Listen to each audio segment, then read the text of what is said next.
Hello, everyone, and welcome. My name is Christina, and I'm the Education Coordinator with the DuPage County Farm Bureau. We're really excited to have you joining us today as we talk about something that's really important to agriculture, and that is soil. So we're going to talk about what soil is made up of, the different types of soil, and why it's so important to agriculture, and how farmers are working to conserve our soil. So first, let's start off with defining what soil is. So by definition, soil is the upper layer of the earth in which plants grow. Now, a lot of times we'll say that soil is dirt or vice versa, and that's actually not true. So soil is able to sustain life. So think of all of those plants that are able to grow outside in your yard. Now, the dirt that's in your house that we don't want there, that dirt's not able to sustain life. So like dirt on your floor, maybe dirt on your shoes, your clothes, we're not able to grow anything in that dirt. So that's kind of the difference between the two. Soil is able to sustain life and dirt is not.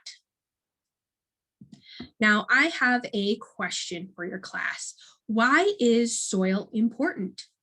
Go ahead and pause the video right now and just discuss between your classes how soil is important to us in our lives. So go ahead and pause right now.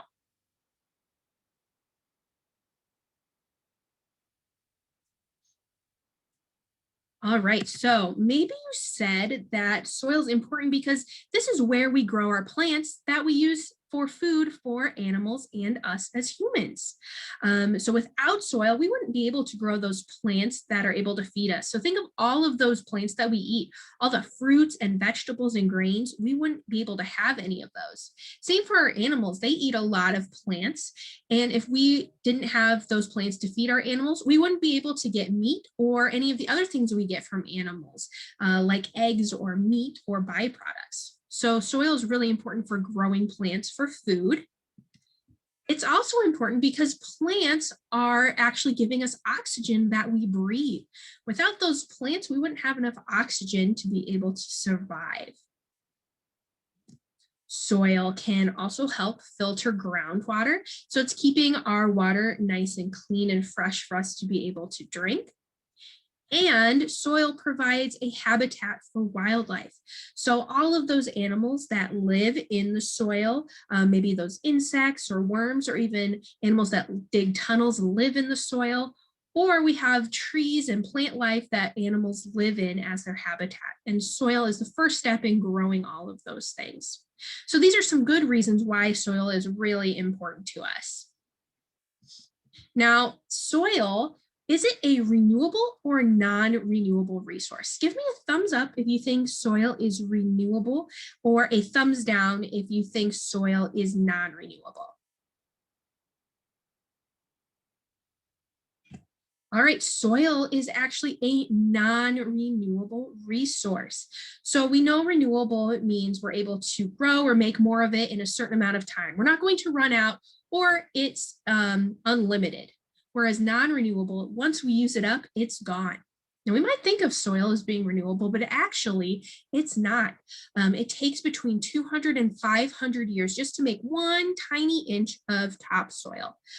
So if we use all that soil up, if we use all the nutrients in it, or it gets blown or washed away, it takes too long to make more, and so we won't be able to get more to use. So it's a non-renewable resource. Now, soil is made up of 4 different things. It's made up of minerals, water, air, and organic matter. So we're going to go through those so you can kind of understand what those things are. All right, so first up, we have minerals. Minerals make up about 45% of the soil, and it is coming from things that are not organic. So it's not from plants or animals. This is made up of different chemical compounds that are coming from the earth, that can be made from the heating and cooling of those different compounds. So minerals are the biggest part of the soil. Some minerals that you might be familiar with are sodium, zinc, iron, manganese. All of these things are minerals. Next up, we have water and air. So if you were to go dig in your soil, you'd notice that it wasn't completely solid all the way through. There's air pockets and room for water to move through. And all of the plants and animals that live and depend on the soil need water and air to survive. So water and air, each one of those makes up about 20 to 30% of the soil. And then lastly, we have organic matter. Now, based on the pictures that I have on the screen, can anyone take a guess on what organic matter means? Go ahead and pause really quick and see if you can figure out what organic matter is.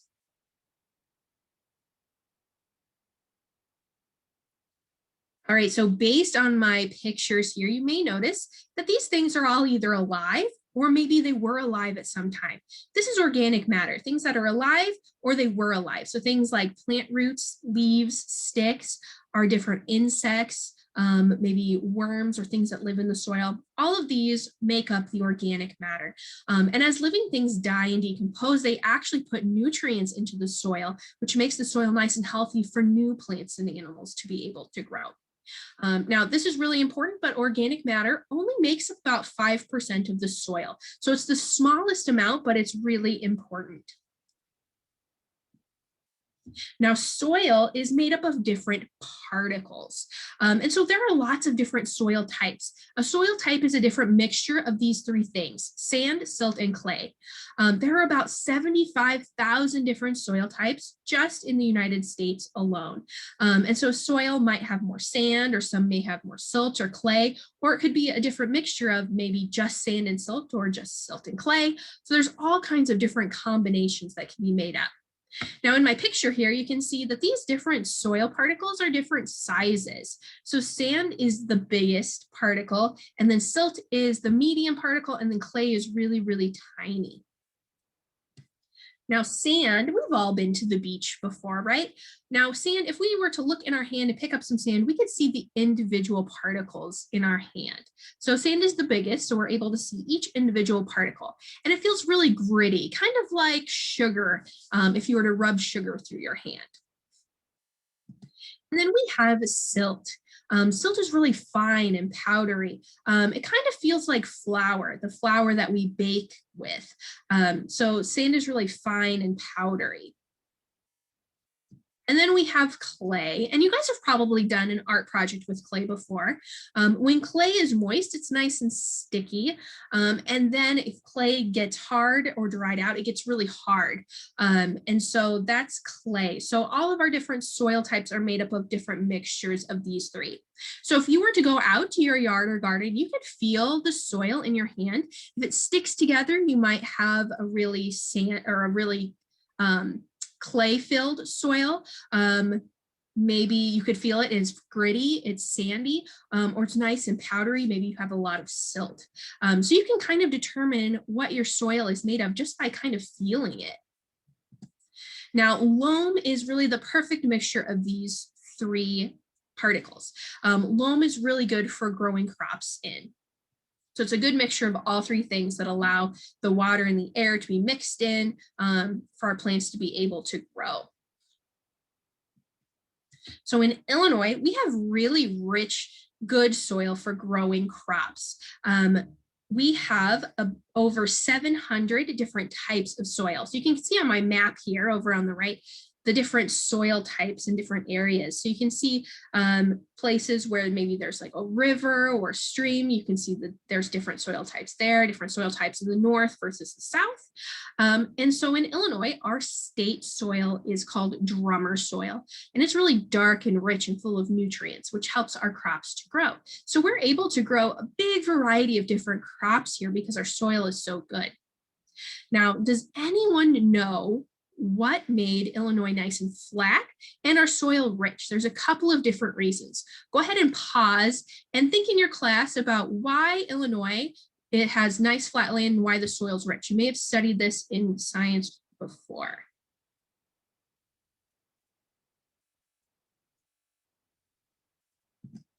All right, if you said glaciers, you are right. Back in the Ice Age, glaciers moved through Illinois and it flattened the land. So it made our land nice and flat. And as they moved through it, they also deposited minerals into the soil, which made the soil nice and rich there. So this was all during the Ice Age. And then once the glaciers receded, prairie plants began to grow in Illinois. Now, these prairie plants had really deep roots that went really far down into the soil. And as these plants grew and then died and decomposed, they put lots of nutrients into the soil and made it really fertile. So glaciers and prairie plants are two main reasons why we have nice, flat, fertile land for growing crops here in Illinois. All right, so let's talk a little bit about the soil layers. So the very top layer is called the humus layer. This is the layer that we live and walk on. It's made up of like the grass and leaves and the sticks, the things that we walk on. It's the very top. And then right underneath of that is the topsoil. And this is the part that's really important to us in agriculture because this is where our plant roots are. This is where a lot of our organisms live, and this is where our nutrients are that the plants use to be able to grow and be nice and healthy. Now, like we said before, the soil is a non-renewable resource because it can take up to 500 years just to make one little inch of topsoil. So that's why it's really important that we conserve our soil and make sure it's nice and healthy. Now, under the topsoil, we've got our subsoil layer. The subsoil layer, this is where our deep roots, like tree roots, are. There's still some organisms that live down there, some earthworms, and some nutrients, but not as much as the topsoil layer. Then we get down to our parent material, which is more of a rocky layer, and then the bedrock, which is the really hard rock layer that's underneath. So those are the different layers of the soil. Now, soil, like we said, is full of nutrients, and three of the main nutrients that plants need to grow are nitrogen, phosphorus, and potassium.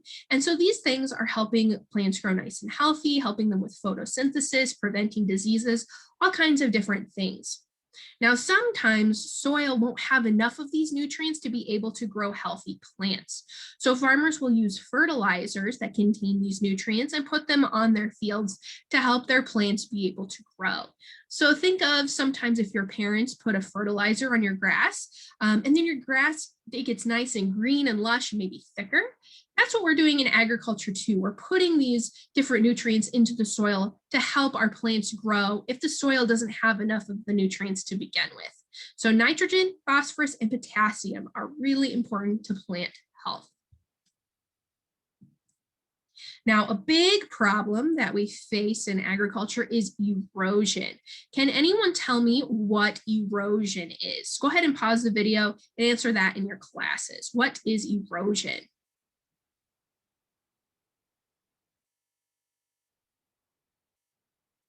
All right, so erosion is the movement of soil or the wearing down of rocks because of wind, water, or ice.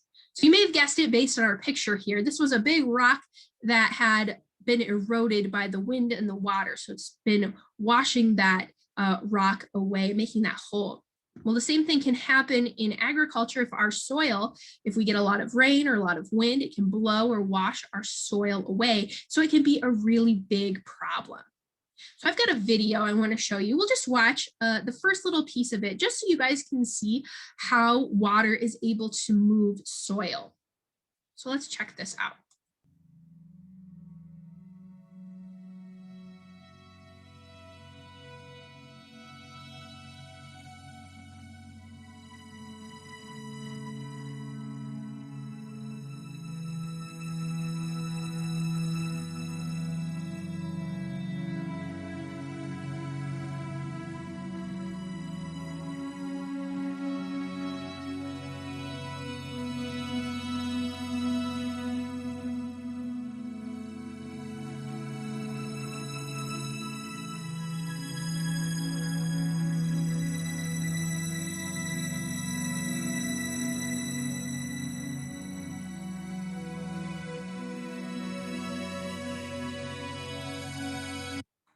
All right, so you can see how we started off with just a little stream of water, and then over time that water pushed the soil out of the way and kept getting bigger and bigger. So that can happen in agriculture in our fields as well. So that's just kind of how erosion looks on a small scale. So let's talk about some ways that farmers are actually trying to prevent erosion and keep our soils nice and healthy. So first we have cover crops.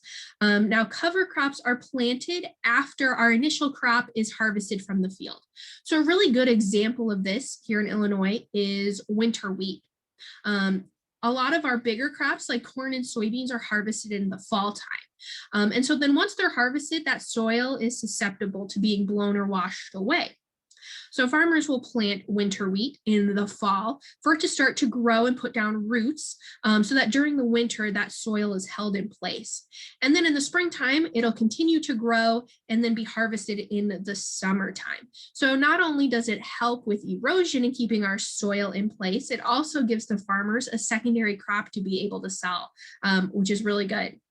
So some other examples of cover crops are rye, which is another grain crop kind of like wheat, and even radishes. Another thing that farmers will do is called no-till. So if you have a garden at home, you may have turned up the soil to be able to start planting, or maybe at the end of the season, you've hoed that plant residue down into the soil. Well, farmers on our large scale, if we did this, then that soil is loose, so it's more susceptible to blowing or washing away. So after a crop is harvested, a lot of times farmers will leave that crop residue, so things like the stems and leaves and roots, in the field so that it holds the soil in place during the winter before it's ready to be planted with a new crop in the spring. So that's what no-till is. It's just leaving that plant residue in the field to hold the soil in place. Right, next up, we have buffers. So you may have seen maybe a grassy area surrounding a field or in between a field and maybe a stream. So if we get a really big rain or really strong wind, sometimes the soil can start to move or get washed out of the field. And we don't want it to get into our water source because it can cause pollution. So there will be these strips of grass, this middle part here you can see, in between the field and then the water source. So that grassy area helps catch the soil and the nutrients and keep it from getting into the water supply. All right, and then finally we have crop rotation. And this is really good for having healthy soil.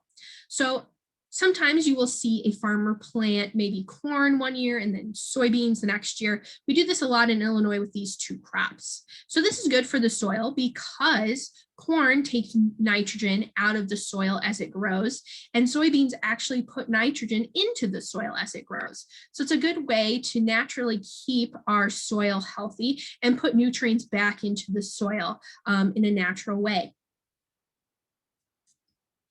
All right, so that is it for our soil lesson. I hope you guys learned something new. Maybe go out to your yard or garden and feel around and see if you can feel the different soil particles or see the different organisms that live in your soil. So thank you so much for watching, and we will see you next time. Bye.